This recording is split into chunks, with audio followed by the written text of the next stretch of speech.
Estamos con Augusto Costa, secretario de Comercio. Hola Augusto, ¿cómo estás?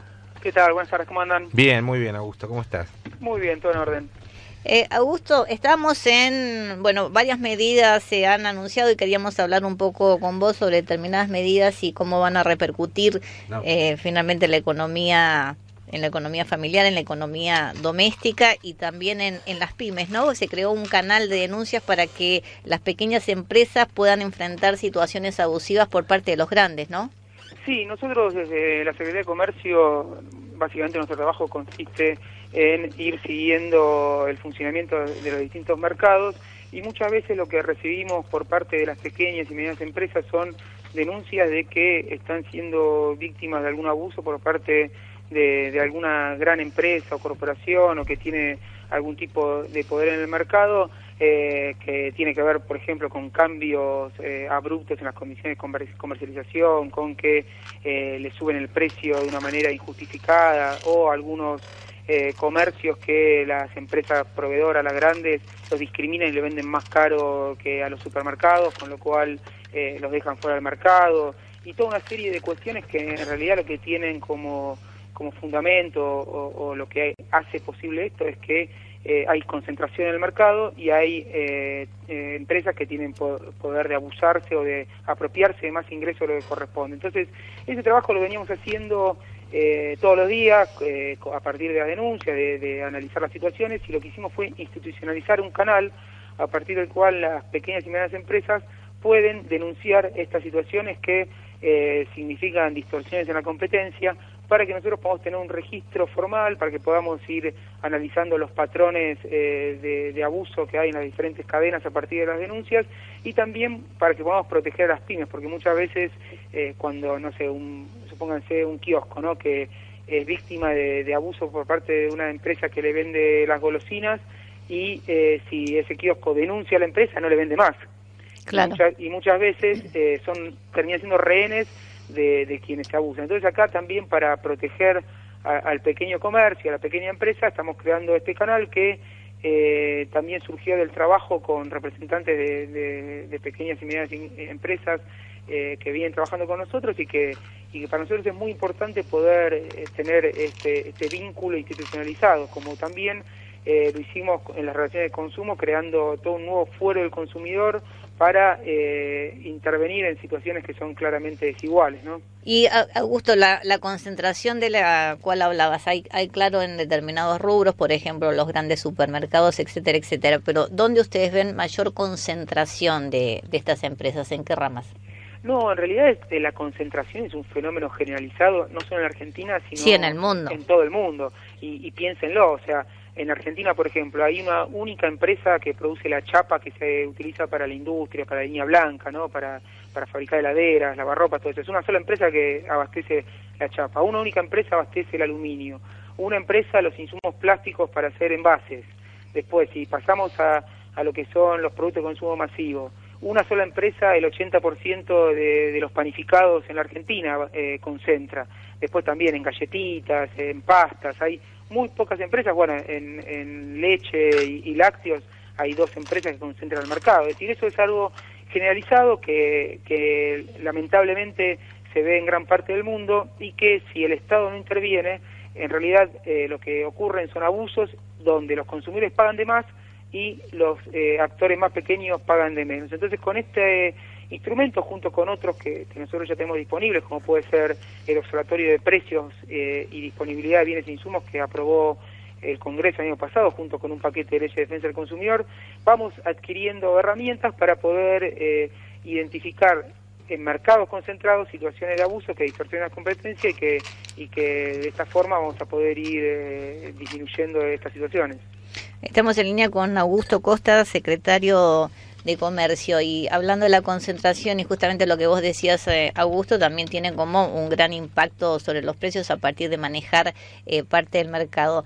Da la sensación en los últimos tiempos que más allá de la política de precios cuidados, donde hay artículos específicos que obviamente han mantenido su precio, da una sensación que mientras el proceso inflacionario se ha parado en parte, algunos sobre todo alimentos, algunas cosas de consumo masivo, más allá de las estacionales, ¿no? Más allá de la cebolla, de algunas verduras y cómo se puede explicar el fenómeno de lo que ocurre estacionalmente, pareciera que hay algunos productos de consumo masivo que han aumentado. Al mismo tiempo, no sé si como producto de esto, ustedes anunciaron una red de compra donde se puede comprar el 30% más barato. ¿Cómo es esto, Augusto?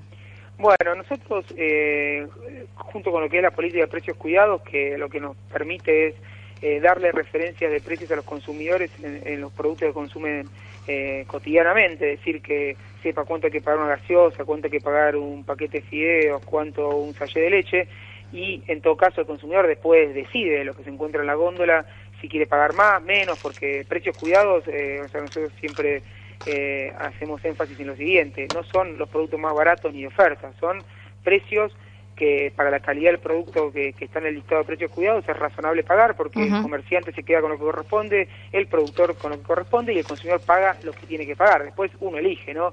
Y si quiere pagar un 10% más por un producto que está fuera del listado o hay otras variedades de menor precio, lo decide. Entonces, esa es nuestra política para dar señales generales. Después también seguimos el resto de los productos, empresa por empresa y mercado por mercado, para ver si hay algún tipo de situación anómala en términos de que los precios se alejan de lo que son las variaciones de los costos, que es cuando uno puede ver que hay un actor monopólico que se está quedando con más lo que corresponde.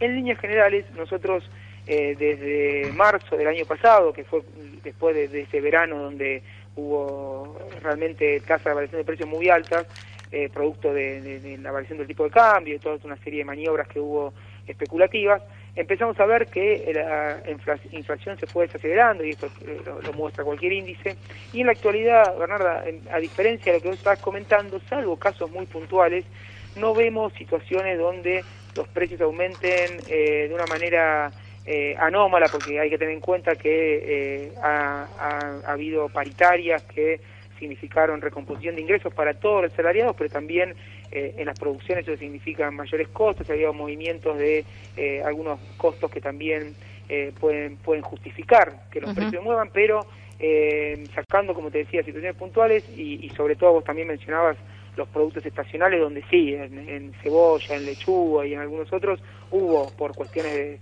de problemas climáticos, poca oferta y precios altos, pero en general nosotros estamos viendo... Lo que da la sensación, Augusto, es que uno no puede comprar cualquier cosa. Hay algunos negocios que cometen como muchos abusos y la variación de precios puede ser muy grande en un mismo producto, ¿no? Con subas muy arbitrarias. Por eso nos parecía muy importante esto de que abrieron un supermercado. Sí, a eso iba cuando mostraba cuando iba a decir lo que era razonable. O sea, entonces, más allá del fenómeno general, otra de las líneas de trabajo que tenemos con la Secretaría de Comercio es, mediante un acuerdo con el Mercado Central, tener supermercados, es decir, puntos de venta minorista, como cualquier supermercado que uno vaya a las compras, donde los productos que se comercializan ahí, primero con un acuerdo del Mercado Central, llegan a precio mayorista al supermercado a un precio razonable, es decir, acortando la intermediación que muchas veces encarece artificialmente el producto, y además se ponen las góndolas con márgenes de ganancia que permiten que el supermercado funcione, es decir, no se subsidia al producto ni al supermercado.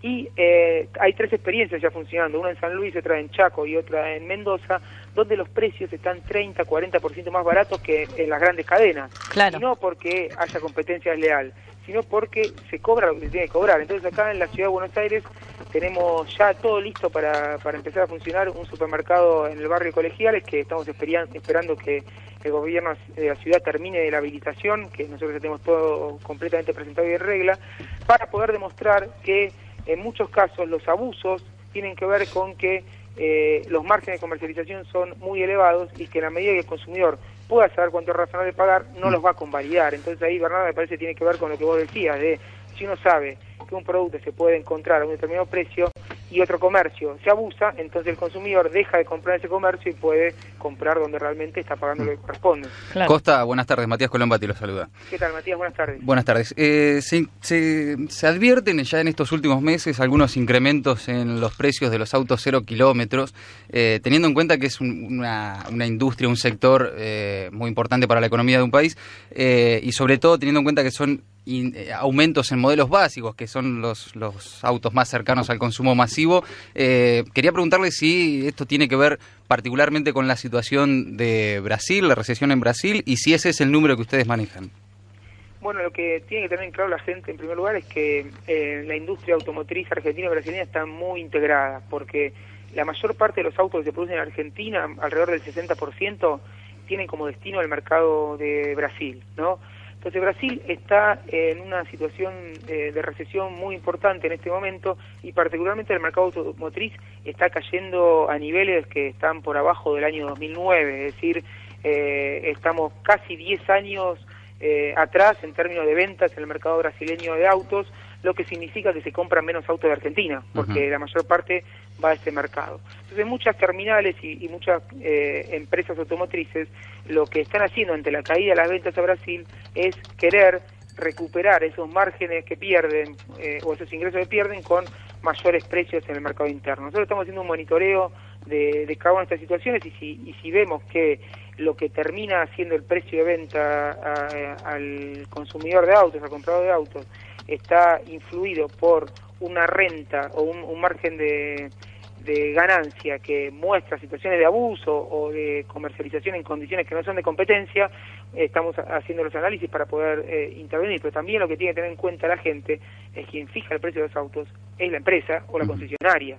No es que el secretario de Comercio va y pone los cartelitos de cuánto sale cada auto. En todo caso, lo que nosotros vemos es que si hay denuncias por abusos o alguna situación donde se perjudica al consumidor o algún tipo de actor del mercado, intervenir, pero eso es lo que nosotros estamos viendo en este momento. Pero lo que tiene que tener en claro todo el mundo es que el origen principal de las dificultades en la industria automotriz en Argentina tiene que ver con la crisis internacional y particularmente con la de Brasil.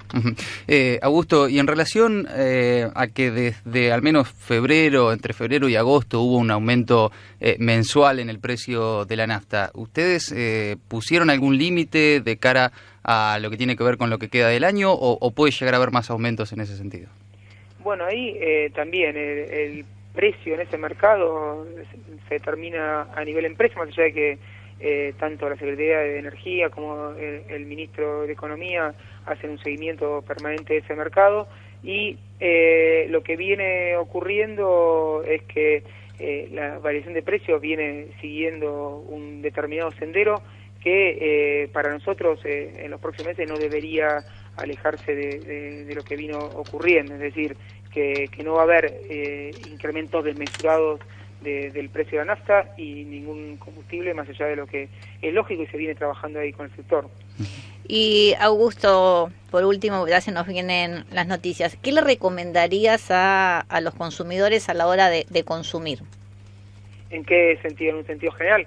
Para mí lo más importante... ¿Dónde poner el foco, digamos? Sí, lo más importante que tiene que tener en cuenta un consumidor es que es soberano de elegir y que lo primero que tiene que hacer para elegir es estar informado. Entonces, en la medida en que nosotros tenemos un programa como Precios Cuidados que le da herramientas para saber cuánto es razonable pagar, lo que no tiene que hacer un consumidor es convalidar precios donde claramente se está el comerciante quedando con más plata de su bolsillo, porque eso quiere decir que puede consumir menos y que en última instancia tiene peores condiciones de vida las que podría tener. Entonces, de lo que tiene que hacer el consumidor, lo primero es estar informado, después no convalidar precios y después denunciar toda situación de abuso o toda situación donde sus derechos no fueron plenamente ejercidos, para que la Secretaría de Comercio pueda intervenir a través de la Dirección de Defensa del Consumidor y sancionar a las empresas que perjudican a los consumidores, que es lo que para nosotros es muy importante evitar. Augusto Costa, secretario de Comercio, te agradecemos muchísimo esta comunicación. Muchas gracias y muy buenas tardes para todos.